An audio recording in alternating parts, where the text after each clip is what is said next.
The top stories tonight in Y News. President Ferdinand Marcos Jr. urges Filipinos to emulate the loyalty and love for the country of one of the Philippines' greatest heroes, Andres Bonifacio. Two political advisors call on President Marcos Jr. to appoint competent officials to help him solve the country's pressing problems. The Philippine Coast Guard and the Department of Social Welfare and Development gear up for the fight against human trafficking, particularly on indigenous people. And forecasters issue an unusual, particularly dangerous situation tornado watch for several states in the United States of America. Good evening, Philippines and the world. Today is Wednesday, November 30, 2022. Join us in the next hour as we deliver today's top stories around the Philippines and in other parts of the world. I am William Theo. We are also seen in 1,935 satellite monitoring centers nationwide and via live streaming worldwide through the UNTV News and Rescue social media channels. I am Harding Delgado.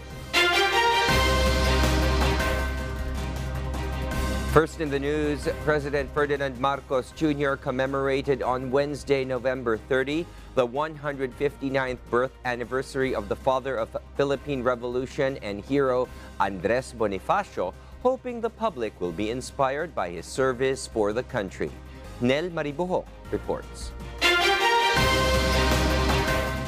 President Ferdinand Marcos Jr. led the commemoration of Bonifacio Day in Caloocan City, where he encouraged the nation to emulate Bonifacio's courage in overcoming the challenges of modern times. The chief executive also urged Filipinos to be better version of themselves and be a Filipino whose loyalty and love for the country is like that of Bonifacio.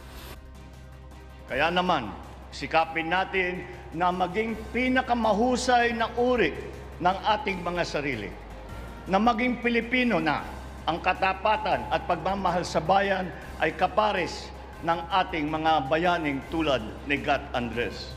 He also appealed to Filipinos to continue honoring Bonifacio and other heroes who gave their lives while fighting for the freedom and independence that the country enjoys today.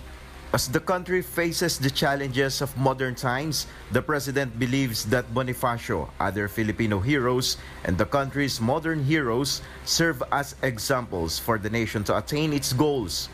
Magagawa po natin ito sapagkat katuwang natin ang ating mga makabagong bayani, ating mga doktor, mga nurse, mga sundalo, mga pulis, OFW, at ang bawat Juan at Juana na buong pusong naglilingkod para sa kapwa. Pinapakita nila na ang bawat isa sa atin ay may angking kakayahan na makagawa ng kabutihan sa ating lipunan at pamayanan.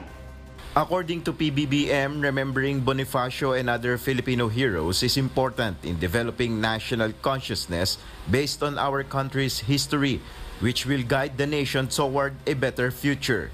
Nel Maribuho, UNTV News and Rescue. We serve the people, we give glory to God. Vice President Sara on Wednesday, November 30, joins the nation as the country commemorates Andres Bonifacio's 159th birth anniversary.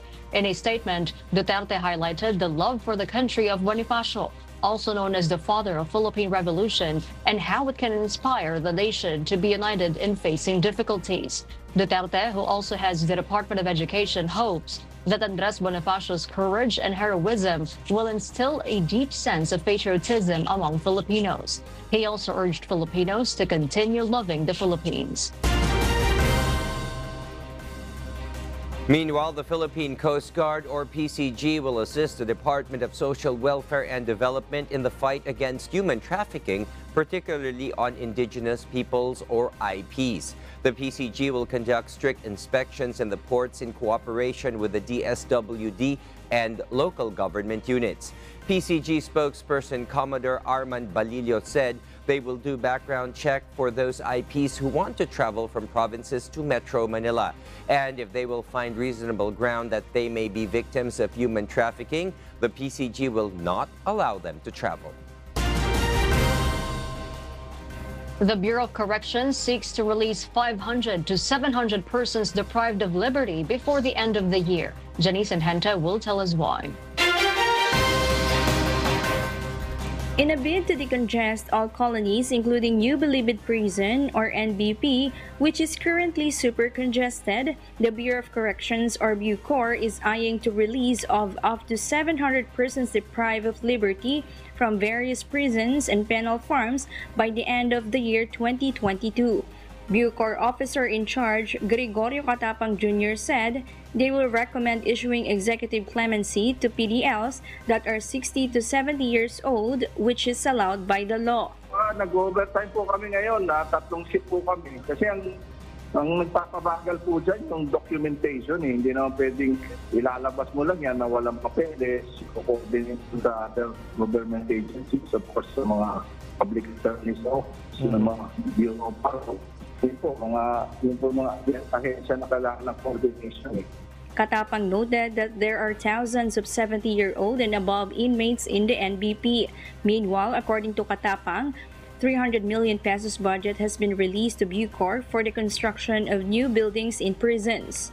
So kung pagsamasamahin niyo po yung 3 colonies na nabigyan ng 300 million para mag-construct ng panibagong building, so more or less mga 4,000 po yun na pwedeng paglipatan ng mga inmates natin nandito sa New Bilibid Prison. Janice and Henta, UNTV, News and Rescue. We serve the people, we give glory to God.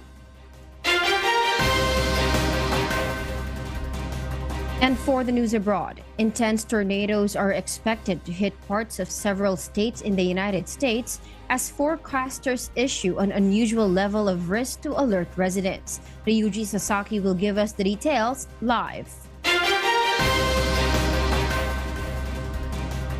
Ryuji? Good evening, Kat. A particularly dangerous situation tornado watch has been issued for central Mississippi, northeast Louisiana, and southwest Arkansas. On Tuesday will be in effect until 2 a.m. Central Time as severe thunderstorms hit these areas. According to the National Weather Service, these thunderstorms will bring strong tornadoes, large hail, and severe wind gusts of up to 7 km per hour, with a possibility of hitting a wider area of the country into early Wednesday. In a separate report, the Prediction Center laid out the areas of east central Louisiana, southeastern Arkansas, most of Mississippi and Jackson, and northwestern Alabama with a level of 4 to 5 or moderate. This level of threat, along with tornadoes, are very rare at this time of the year as they tend to occur during spring and summer, making them extremely impactful as people can get caught off guard during the colder months. The same storm system brought heavy snowfall to 13 states in the West and Upper Midwest, where millions of people are winter storm warnings since Tuesday morning. Back to you, Kath. Thank you, Ryuji Sasaki, reporting live from Japan.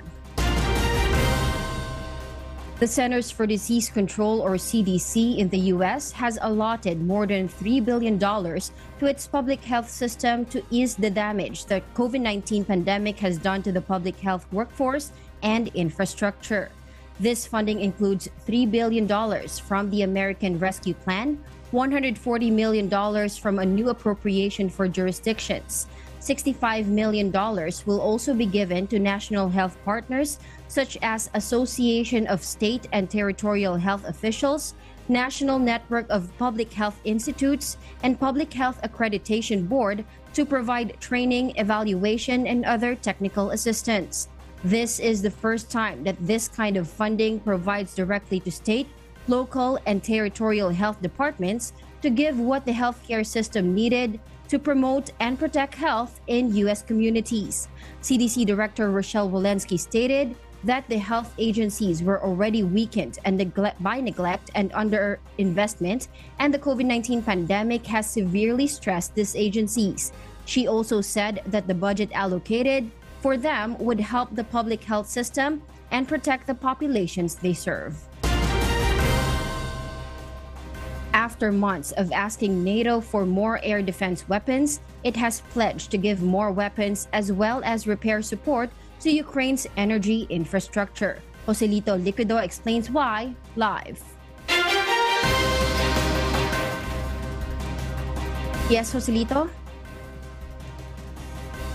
Good evening, Kath. Continued Russian missile and drone strikes have caused millions of Ukrainians to suffer freezing temperatures as winter sets in with no electricity and running water for residents. Fears of people dying from hypothermia have surfaced as only 70% of the country's electricity need being met, adding that power rationing will need to continue, according to Ukrenergo, the country's power operator. Because of this, the North Atlantic Treaty Organization, or NATO, pledged Ukraine more weapons and, more importantly, help them fix energy structures or power grids heavily damaged by the Russian assault. Speaking at a summit in Bucharest, Romania, Secretary General of NATO Jens Stoltenberg expressed that NATO will continue to stand by Ukraine for as long as it takes. We will continue to support Ukraine for as long as it takes. We will not back down. NATO allies are providing unprecedented support. And today, allies made additional pledges to NATO's comprehensive assistance package for Ukraine. This will fund urgent non-lethal support, including fuel and generators, helping Ukraine to address the consequences of Russia's strikes against their power grid. Mr. Stoltenberg further accused Russia of using winter as a weapon of war, saying that Russia is forcing Ukrainians to either freeze or flee. Kath, it is stated under the Geneva Convention that attacking civilians and infrastructure vital to their survival can be considered as war crimes. However, Russian President Vladimir Putin and other Kremlin officials continuously deny allegations that their troops are committing war crimes. Meanwhile, the US-led NATO alliance has reiterated that they are not in favor of providing Ukraine with longer-range missiles, as such a move may result in a major escalation with Russia as they are armed with nuclear weapons. Back to you, Kath. Thank you, Joselito Liquido, for that report live from Malaysia. We'll share more global stories with you later, but for now, back to you, Harleen. Thank you, Kath. Two former political advisors believe President Ferdinand Marcos Jr. should appoint competent officials to help him solve the country's pressing problems. This report will tell us why. Former presidential advisor for political affairs Ronald Llamas believes President Ferdinand Bongbong Marcos should focus on actions than optics now that his first 100 days are over. Llamas, who served under the term of former President Benigno Noynoy Aquino, says top palace officials should form a team composed of competent individuals that will help the president in national governance and management. Ang hirap kasi ni Bongbong na wala sila sa kapangyarihan for almost 4 decades. Ano? Tapos yung kanyang skill set wala diyan, di ba? Mas mahilig siya mag-party at manood ng karera, no, ng mga kotse. So hindi yan yung kanyang hilig, no? Kaya kailangan niyang kumuha ng magaling na tao, no? Yun ang dapat gawin ni Bersamin at saka ni Lisa Marcos. Na tingin ko sinisimulan na nilang gawin. Pag hindi nila nagawa yan, mahihirapan sila. He also believes it is high time for the president to appoint his alter egos in key agencies to solve problems that the country is facing today, including higher prices of commodities. Marcos has yet to appoint permanent secretaries for the Department of Agriculture, which he currently leads, the Departments of Health, and the Department of National Defense. Tatlong mahalaga yan Pagkain, no, sa agriculture, kalusugan sa panahon ng pandemic, at saka security sa panahon ng aggression sa South China Sea, no? Kung OIC lang na nandyan, hindi sila makakapagplano ng medium term at long term. Yung mga OIC, day-to-day lang yun. Hindi yung makapagplano ng matagalan, o malayuan, o yung tinatawag nating strategic. Kaya makakaroon niya ng problema na pwedeng i-maximize itong mga matatanggal. For veteran political advisor Jaime Jimmy Policarpio, the president should have identified the potential cabinet members even before his term of office. Policarpio, who also served as the chief of Presidential Legislative Liaison Office under the Estrada administration, says the Marcos administration should ensure the skills and competencies of its officials. Kung bago kang presidente, may right before during election, dapat may mga tao ka na alam mo na kung saan mo lalagay. Tapos, sinisigurado mo yung taong yun, pag sinabi mo sa agriculture o sa foreign affairs, sinisigurado mong maganda magiging performance o may alam doon sa posisyon. During the time of campaign, di masyado na nakuha yung mga dapat nakunin para siya pumasok na sa mga kabinete.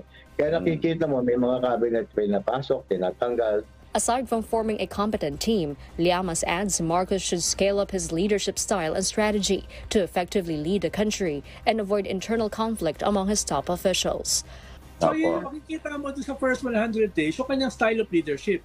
Kung ganyan ang style of leadership mo, at saka wala kang unifying vision at saka anchor, talagang magkakaroon ng mga fragmentation at saka mga away. Pero kailangan pa rin niya mag-assert ng leadership, no? Kailangan pa rin niyang maging crisis manager, lalo na sa panahon na yung ating bansa ay nasa crisis dahil yung mundo nasa crisis.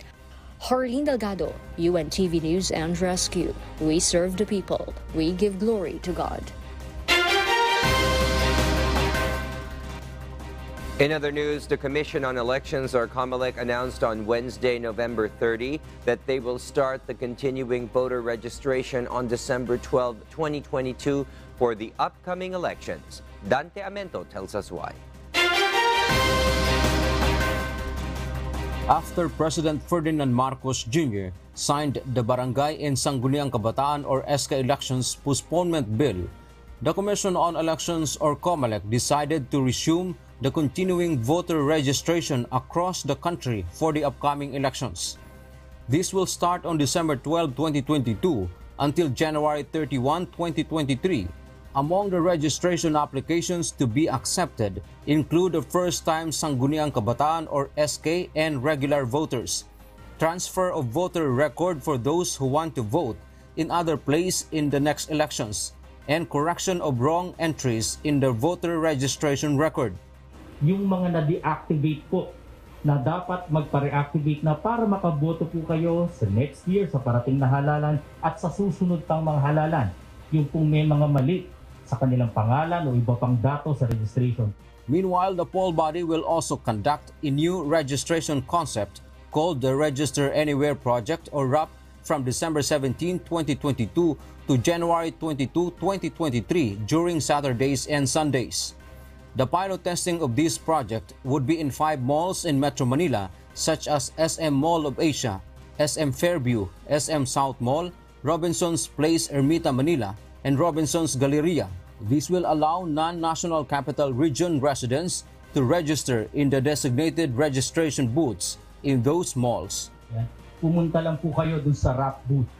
Doon po kukunin, doon kayo magsasubmit ng application form, doon po kayo manunumpa, doon kukunin ang inyong biometrics picture, firma at fingerprint, at doon po kami na po ang magdadala ng datos na ito doon sa lugar ninyo para po ito ay maaprubahan. Dante Amento, UNTV News and Rescue. We serve the people. We give glory to God.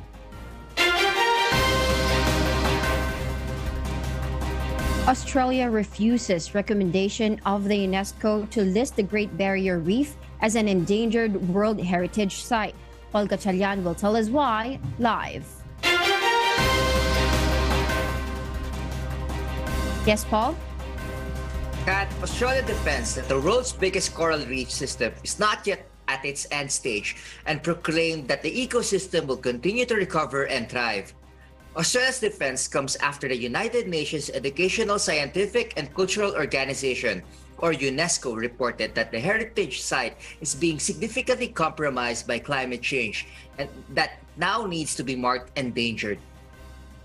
The land down under has already spent around 6.4 billion Australian dollars over several years to keep its position in the world's heritage list and keep its allure to visitors and tourists. Before COVID-19 hit, around 2 million tourists visited the Great Barrier Reef and provided over 60,000 jobs for the people. Managing Director Anna Marston stated on behalf of its Great Barrier Reef Foundation that the ecosystem still has a chance to be revived. Australia's Environment Minister Tanya Plibersek announced in a tweet that the government is investing 1.2 billion Australian dollars to restore the coral reef system. She added that this is to show UNESCO not to single out the reef in its recommendation.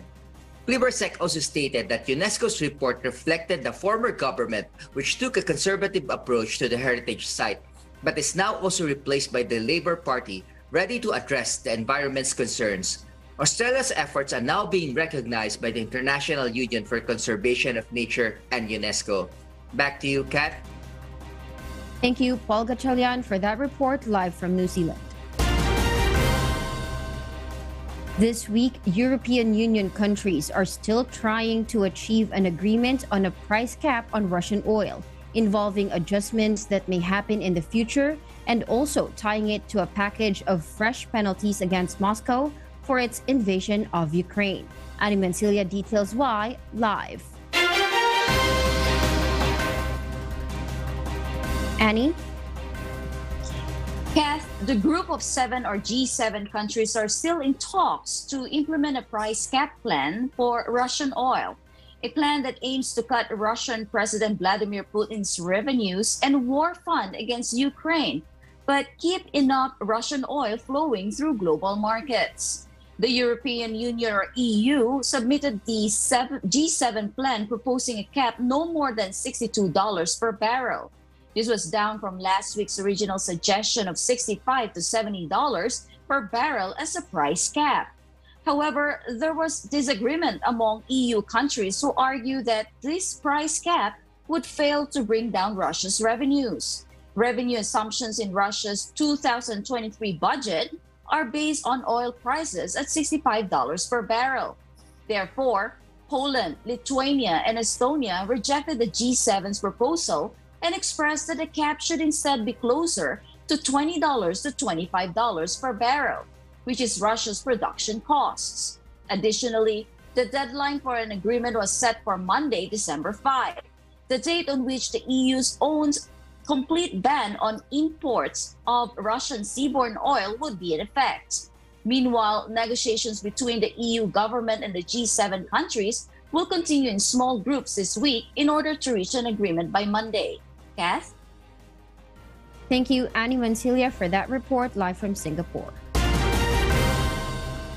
And those are the reasons behind the news in other parts of the globe. I'm Kat Dumaraos, live from Bangkok, Thailand. Good evening.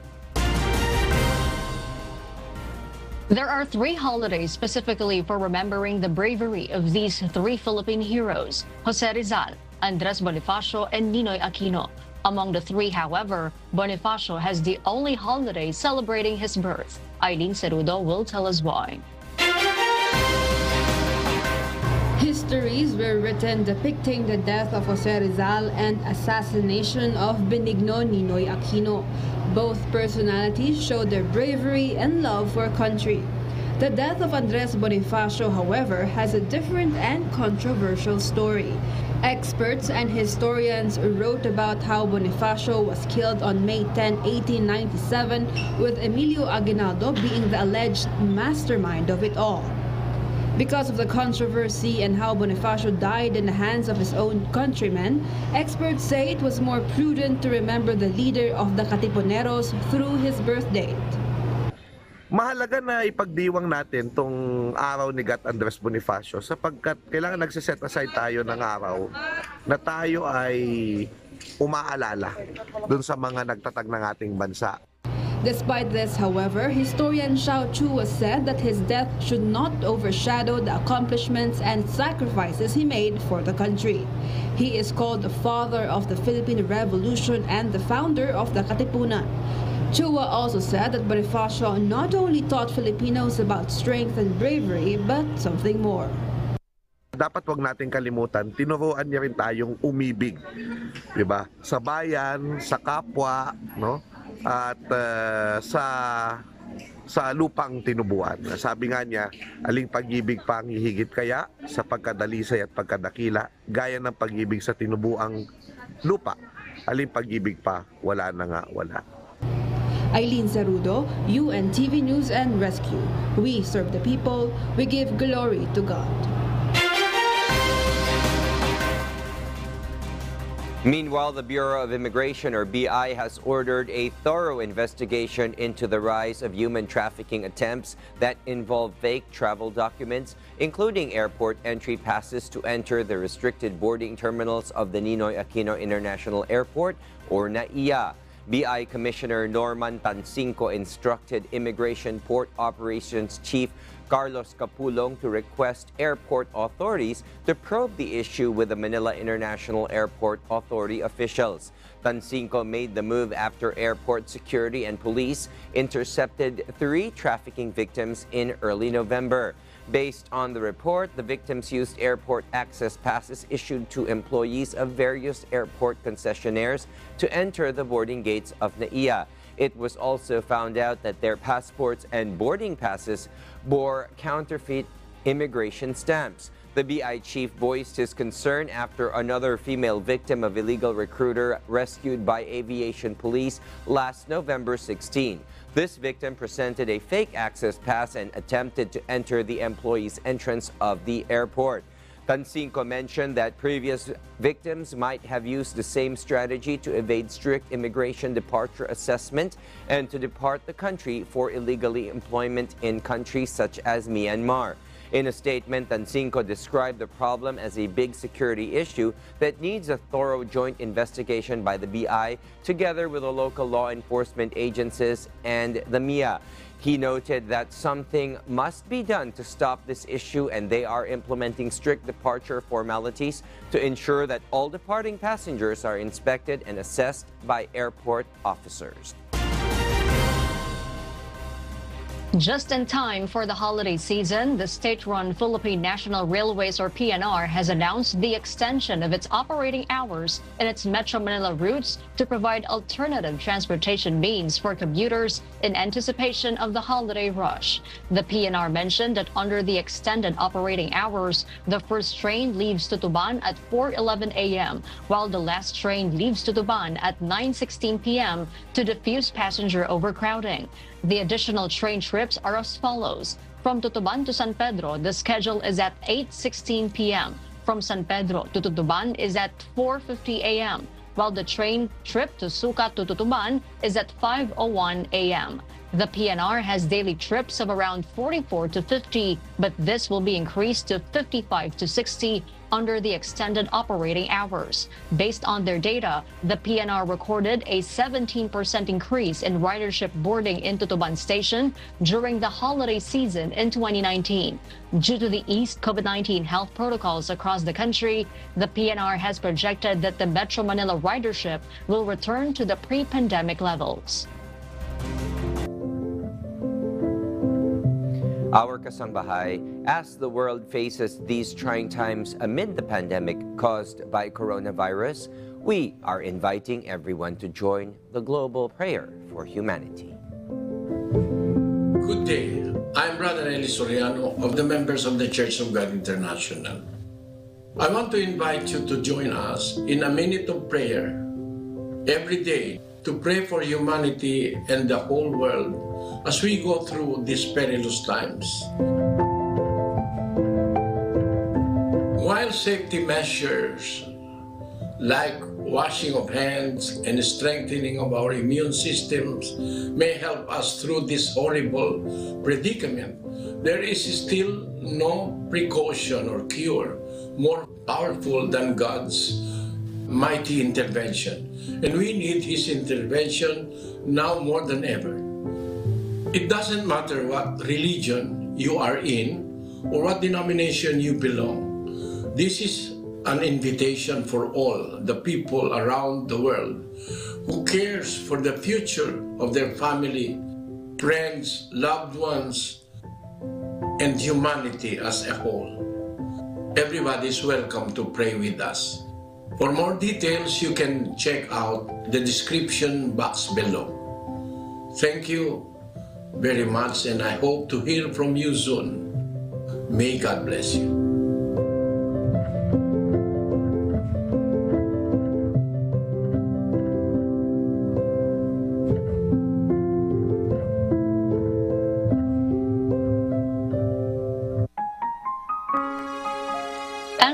close, we will leave you with a word, giving glory to God. From the book of Psalms, chapter 85, verse 9, it says, "Surely his salvation is nigh them that fear him, that glory may dwell in our land."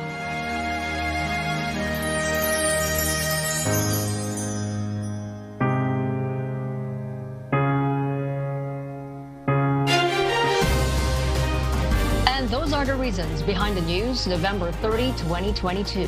Reasons we deliver to you as they unfold. I am Hardy Delgado. And because we need to know, we will always ask why. I am William Theo. We serve the people. We give glory to God.